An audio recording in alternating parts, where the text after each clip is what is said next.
Travel dream मतलब सपनों का सफर, जहां मंजिलों से खूबसूरत रास्ते हुआ करते हैं, जहां इरादों से भी मजबूत हौसले हुआ करते हैं। आइए मैं लेकर चलता हूं आपको एक ऐसे ही सपनों के सफर पर। लद्दाख सीरीज की एक और वीडियो में आप सभी का स्वागत है। मैं हूं आपका दोस्त, आपका मित्र सचिन दिल्ली वाला। केलोंग से लेह सफर की ये दूसरी वीडियो है। आपने अभी तक देखा था भरतपुर तक की वीडियो। आइए चलते हैं आगे। थोड़ी सी प्रॉब्लम आ गई है सफ़र में। उधर जो है पीछे जो है उधर एक छोटा सा पुल है, यहाँ पे जो है उस पुल में थोड़ी सी खराबी आ गई है। कुछ चद्दरें वगैरह जो है, लोहे की चद्दरें वगैरह जो है उसमें उनमें शायद गैप आ गया, तो उसके बाद रोक दिया गया ताकि कोई दुर्घटना ना हो। तो अब उसको जो है रिपेयर किया जा रहा है। आप देख सकते हैं उस साइड भी दोनों तरफ जो है गाड़ियों की लाइन लग गई है, और इस साइड में भी ये पूरा ज़्यादातर ट्रक है। ये हमारी बस खड़ी है और इसके पीछे भी ट्रक है। अब उसको रिपेयरिंग का काम चल रहा है। जब तक वो रिपेयर नहीं होगा, जब तक दोनों तरफ की गाड़ियों को रुकना पड़ेगा। तो देखते हैं कितना टाइम लगता है इसको रिपेयर होने में। अभी रिपेयरिंग चल रही है, आप देख सकते हैं। वो देखिए, वो वहाँ पर रिपेयर हो रहे हैं। दोस्तों, केलोंग से लेह के सफर की पहली वीडियो अगर किसी ने नहीं देखी है तो मेरे चैनल पर जाकर इससे पहले वाली वीडियो देख सकता है। उसमें भी आपको बहुत ही खूबसूरत नज़ारे देखने को मिले। तो दोस्तों, ये थी किलिंग सराय जगह। इस जगह का नाम है किलिंग सराय, और लगभग आधा पौना घंटा इंतजार के बाद हम लोग आगे की ओर बढ़े। और आप देख सकते हैं कि जो पुल जो है इसमें गैप आया हुआ है। ये अभी पुराना पुल है, हालांकि नया पुल यहाँ पर बनाया जा रहा है। नया पुल बनने के बाद परेशानी खत्म हो जाए। आप देखिए नीचे की साइड, आप देखेंगे पुल में नीचे की साइड जो है एंगल, लोहे की एंगल को तारों से बांधा गया है ताकि ये गैप बढ़े ना, और जो है ट्रैफिक आसानी से चलता रहे। जब हम इसमें सफ़र कर रहे थे मुझे भी बहुत डर लग रहा था, क्योंकि मैं खिड़की के पास ही बैठा था। खैर, आखिरकार हमने ये पार किया और फिर हम आगे बढ़े सरचू की तरफ। सरचू यहाँ से लगभग 18 किलोमीटर दूर रह जाता है, और सरचू पहुँचते ही आपको बहुत ही खूबसूरत दृश्य दिखाई देखने को मिलेगा। जी हाँ, सरचू जो है लगभग प्लेन ही है। यहाँ पर आपको इतनी चढ़ाई नहीं मिलेगी, काफ़ी दूर तक आपको प्लेन रास्ता मिलेगा। और यहाँ पर बाइकर्स बहुत ज़्यादा रुकते हैं। आप चाहें तो आप भी रुक सकते हैं। आप देख सकते हैं कि मेरे राइट साइड में ये कैंप साइट है। यहाँ पर काफ़ी सारी कैंप साइट है जो आपको 200 रुपये से लेकर 500, 700 और 800 रुपये तक बड़ी आसानी से मिल सकती है।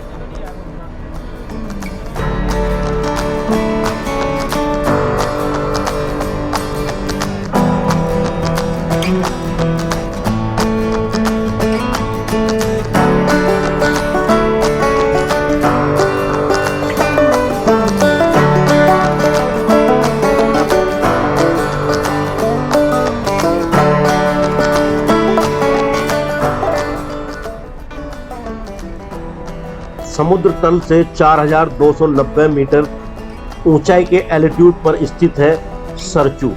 गर्मियों में यहाँ का तापमान 0 डिग्री से 15 डिग्री तक रहता है। वहीं विंटर में यानी कि सर्दियों में यहाँ का तापमान -20 डिग्री तक पहुँच जाता है। इसलिए अगर आप यहाँ रुके तो अपने साथ ज़रूरत के सभी सामान, खास तौर से सर्दियों के कपड़े लेकर जरूर रुकें। मेरा टिकट जो है वो यहीं तक का था, सरचू तक का। हालांकि बारालाचा या कुछ जगह को छोड़ दें तो मुझे अभी तक कोई परेशानी नहीं आई थी, और समय भी लगभग 10:30 का था। तो मेरा यहाँ रुकने का विचार था, और मैंने टिकट भी यहीं तक का लिया था। हालांकि अभी तक इस सफ़र में मुझे कोई परेशानी नहीं आ रही थी, तो मैं सोच रहा था कि क्यों ना यहाँ से आगे चला जाए, यानी कि लेह तक चला जाए।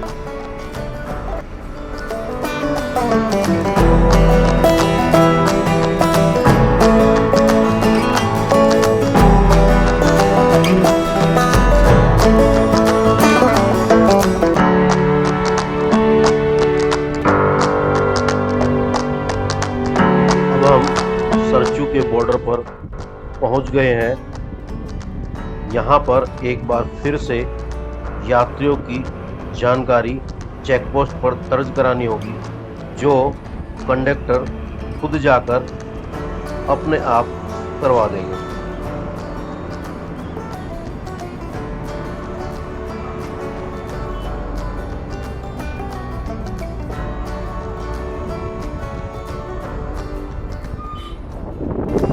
वो जो आप देख रहे हैं बीच में नदी जो है, वो वाला जो एरिया है वो हिमाचल का है, और इस ओर जो है, इस ओर है JNK यानी कि लद्दाख रीजन, यूनियन टेरिटरी जो अब है। तो ये पुल जो है बीच में ये डिवाइड करता है हिमाचल और लद्दाख को। ये बॉर्डर है यानी कि, और आप देख सकते हैं ये बोर्ड आ गया है, ये देखिए। यहाँ से ले 251 किलोमीटर, कारगिल 475 और श्रीनगर 683 है। लेकिन अब यहाँ पर होगी कोरोना, जो कोविड टेस्ट जो मनाली में मैंने कराया था उसकी जांच जो है वहाँ पर यहाँ पे करेंगे, उसके बाद ही ये आगे पार करने देंगे। चलिए कराते हैं।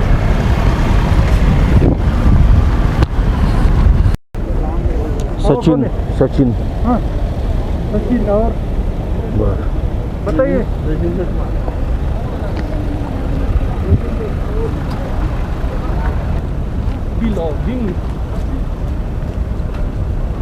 तो साथियों इन्होंने सिर्फ नाम लिखा है, कोई रिपोर्ट वगैरह तो यहाँ चेक नहीं की हमारी, सिर्फ और सिर्फ नाम लिखा है और आगे जाने दे रहे हैं। ये हमारी बस का, और ये है बॉर्डर।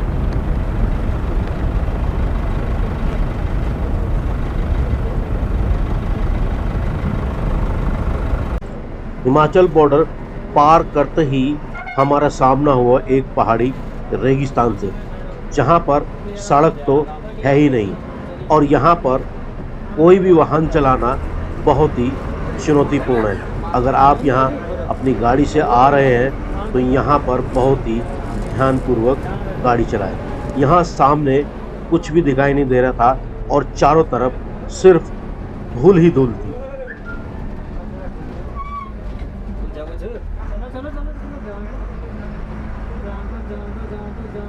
हालात देखिए गाड़ी की, धूल के हालात देखिए।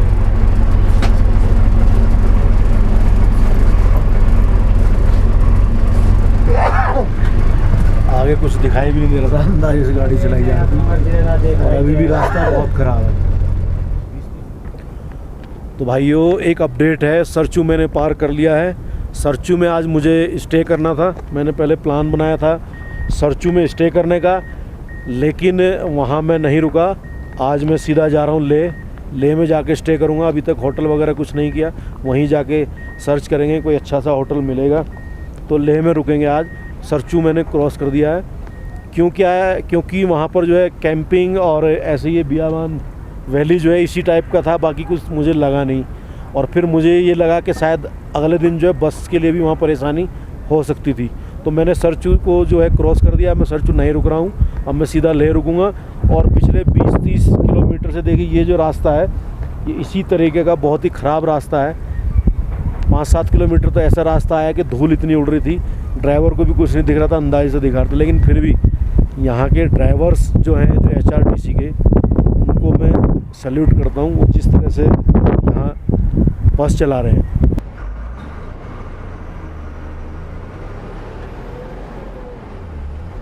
धूल भरे रेगिस्तान और बेहद ही खराब सड़क के बाद आखिरकार हमें पक्की सड़क नसीब हुई। इस समय हम चल रहे हैं गाटा लूप्स की ओर। गाटा लूप्स भी इस पूरे सफ़र में अपने आप में एक अलग स्थान रखता है और यहाँ की खूबसूरती वाकई देखने लायक है।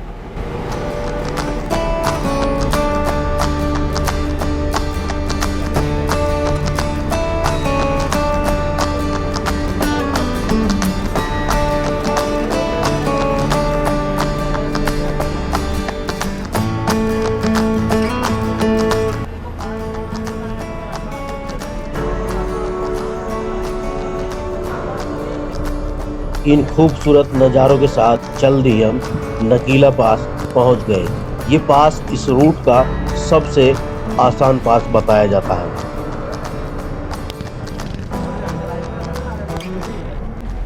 नकीला पास के बाद सड़क बहुत ही खराब थी। हालांकि ड्राइवर अपनी योग्यता अनुसार बहुत ही सहज तरीके से इन गड्ढों को पार कर रहा था। नकीला पास पार करने के बाद सामने दिखाई दे रहा ये मैदान असलियत में एक नदी है। हालांकि अभी ये सूखा हुआ था और इस पूरे मैदान को हमें पार कर सामने वाली पहाड़ी पर चढ़ाई करने के बाद पहुंचना था लाचुंगला पास।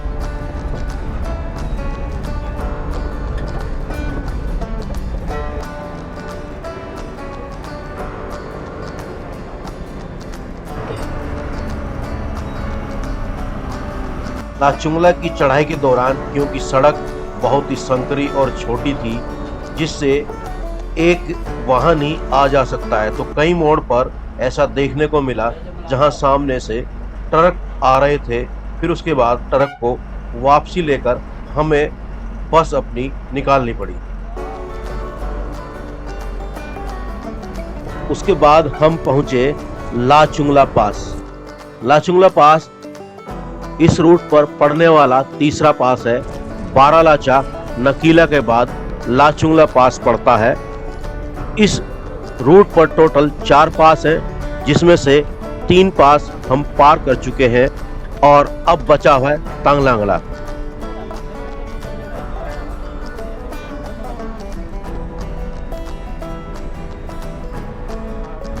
इस रूट पर चलते हुए हमें लगभग 8 घंटे हो गए थे और अब भूख भी सताने वाली थी और हम इंतजार कर रहे थे पांग का, जहां पर हमें लंच करने था। आप तस्वीर में देखने वाले गेट नुमा जगह को लद्दाख का गेटवे भी कहा जाता है। अब इस रूट पर हम पहुंचेंगे पांग, जो इस रूट का दूसरा हाल्ट है, यानी कि भरतपुर के बाद अब ये दूसरी जगह है जहां पर बस रुकती है और यहां पर आप लंच कर सकते हैं।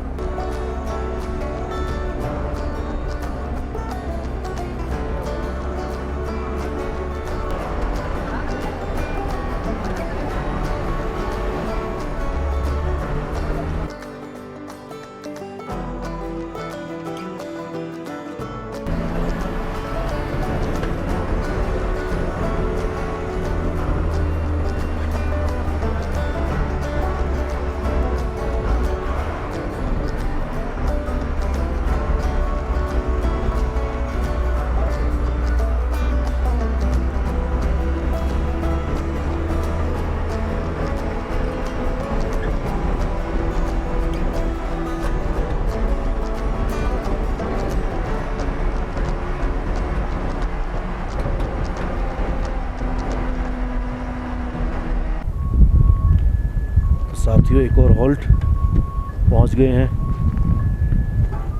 पांग, जो है 15,000 फीट से भी ज़्यादा ऊंचाई पर समुद्र तल की जो ऊंचाई है 15,200 कुछ शायद फीट की ऊंचाई पर है। ये पांग गांव यहाँ पर पहुंच गए हैं और ये जो सफ़र था ये काफ़ी थकाने वाला था और एडवेंचरस था, डराने वाला था।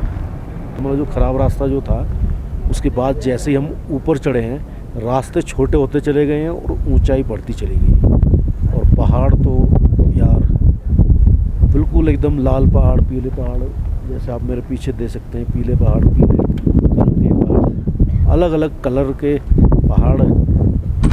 देखने में मज़ा तो ज़रूर आया लेकिन सांसें भी रुक गई। अभी यहाँ से एक और टॉप है, 2 टॉप हमने पार किए, नुकीला और चांगला। नुकीला और चांगला 2 टॉप पार किए हमने अभी तक। अभी एक तांगलांगला बचा हुआ है जो और ऊंचाई पर है और अभी हम कभी उतर रहे हैं कभी चढ़ रहे हैं। अभी ज़्यादा चढ़ाई नहीं हुई है, मतलब उस टॉप पे तो है, उसके बाद थोड़ा सा नीचे आके अभी हम प्लेन कह सकते हैं। प्लेन तो नहीं है खैर, पहाड़ों के बीचों बीच चल रहे एक्चुअली, जैसे वैली होती है इधर भी पहाड़ इधर भी पहाड़, उसके बीचों बीच में। यहाँ से जो है 65-70 किलोमीटर तांगलांगला है, जो हाईएस्ट टॉप है इधर का, ले के रास्ते का, उसको और देखेंगे। अभी फ़िलहाल जो है हम रुके हैं पांग, यहाँ पर चाय नाश्ता करने के लिए। एक छोटा सा एरिया है, गांव है। पर्वतीय इलाकों में सफ़र करते समय एक चीज़ का हमेशा ध्यान रखिएगा, हमेशा हल्का ही खाइए। पांग में मैंने 20 रुपए की एक चाय पी और 50 रुपए की एक मैगी खाई, जिसके बाद हम पांग से बढ़े आगे की ओर। आगे चलते ही इस रूट की सबसे खूबसूरत तस्वीर, या ये कहे कि इस रूट पर मेरी जो सबसे फेवरेट जगह थी वो थी ये जगह। इस जगह को मोरे प्लेन कहा जाता है और पहाड़ियों के बीचों बीच लगभग 40 किलोमीटर से भी ज़्यादा का ये सफ़र है। और इस सफ़र पे अगर मुझे सबसे ज़्यादा कहीं मज़ा आया, सबसे ज़्यादा अगर कहीं सुकून मिला, तो वो यही जगह थी। मोरे प्लेन के बाद हमने चढ़ाई शुरू की इस रूट पर पड़ने वाले लास्ट पास तांगलांगला की।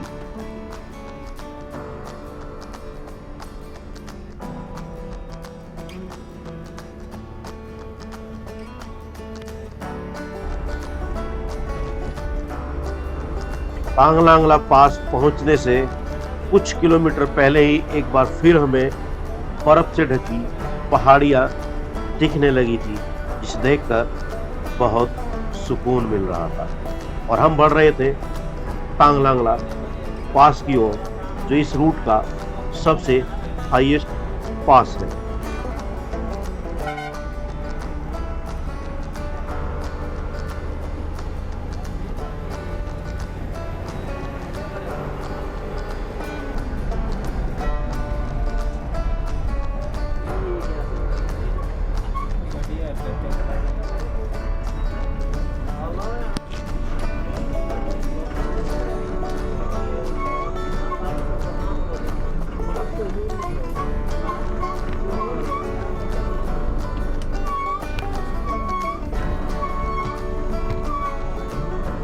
साथियों, हम पहुंच गए हैं दिल्ली से लेह रूट के या केलोंग से लेह रूट के सबसे ऊंचे पास, तांगलांगला टॉप, नकुला टॉप,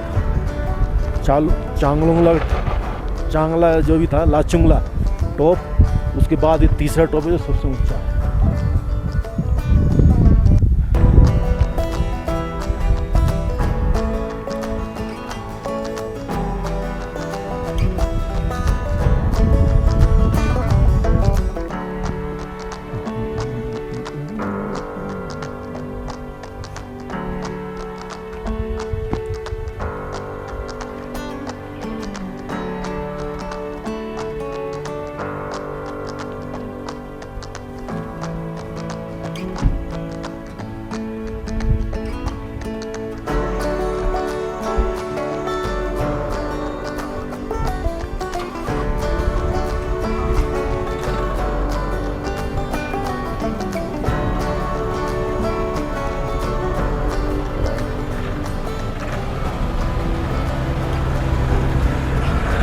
ये है टेंपल तांगलांगला।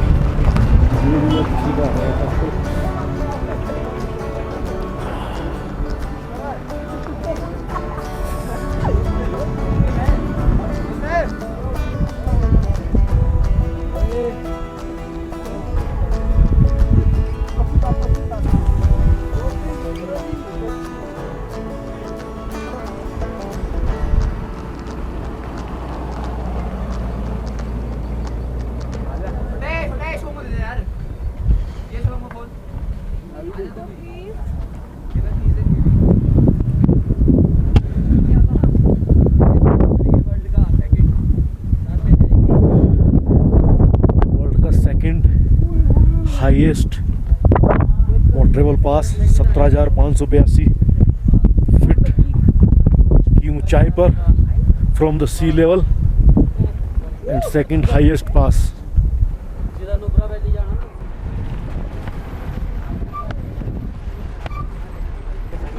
तांगलांगला पास पर सभी यात्रियों की सांसें फूल रही थी, इसलिए हम वहां पर ज़्यादा देर नहीं रुक पाए और हम बढ़े आगे की ओर।